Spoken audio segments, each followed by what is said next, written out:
Welcome to the 87th Oscars. Tonight we honor Hollywood's best and brightest.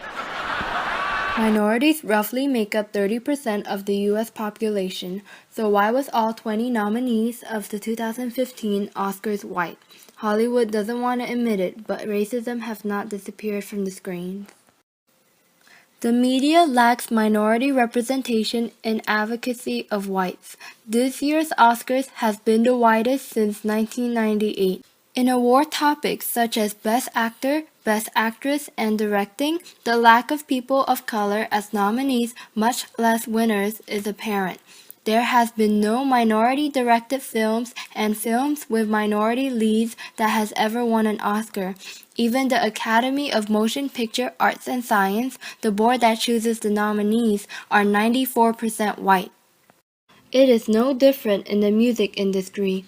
In the past 6 years, the Grammy for Best Rap Album was awarded to a white male 4 times, 3 to Eminem and 1 to Macklemore and Ryan Lewis. No artists of color were up for Best New Artist or Record of the Year in 2015. In the census study of Grammy nominees in the top 3 performance categories, 48% of nominees were white males, 21% white females. In addition, whitewashing has become the norm in movies. In the new prequel to Disney movie Peter Pan, the live-action movie Pan has created controversy with its predominantly white cast. The catalyst was the casting of the Native American princess Tiger Lily. Rooney Mara, a Caucasian actress, was casted for the role. Tiger Lily was not the only cartoon character casted by an unfitting actor.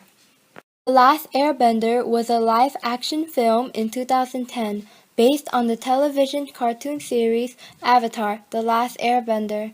The main characters of the cartoon series were origins of different Asian cultures, yet the main cast for the live-action were mostly Caucasian except for Zuko, who was portrayed the villain, a person of color as the bad guy. What a coincidence.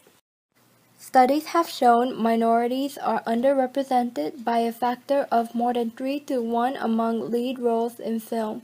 In television, only 5.1% of minorities are casted as lead roles.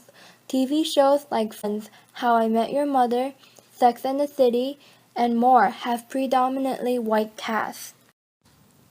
Now, how does the whitewashing of Hollywood impact the audience? When features such as brown eyes, curly hair, and colored skin are diminished on the screen, so are the self-esteem for people of color.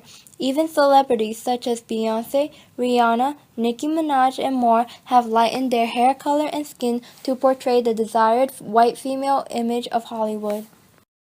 On average, children ages 2 to 11 spends 28 to 32 hours a week in front of a television. When minority children sees only 4 of 11 Disney princesses as princesses of color or white actors as leads in their favorite movies, what is that saying to our children? That their color isn't beautiful? That people of color don't deserve screen time in Hollywood?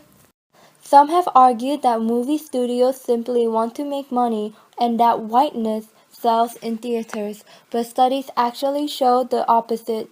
Diversely cast movies do better at the box office. Researchers at UCLA found out that broadcast TV shows with casts featuring 41 to 50% non-white characters attracted the highest household ratings. For films, those with 21 to 30% non-white diversity earned the most revenues. So Hollywood, you can't use that excuse anymore.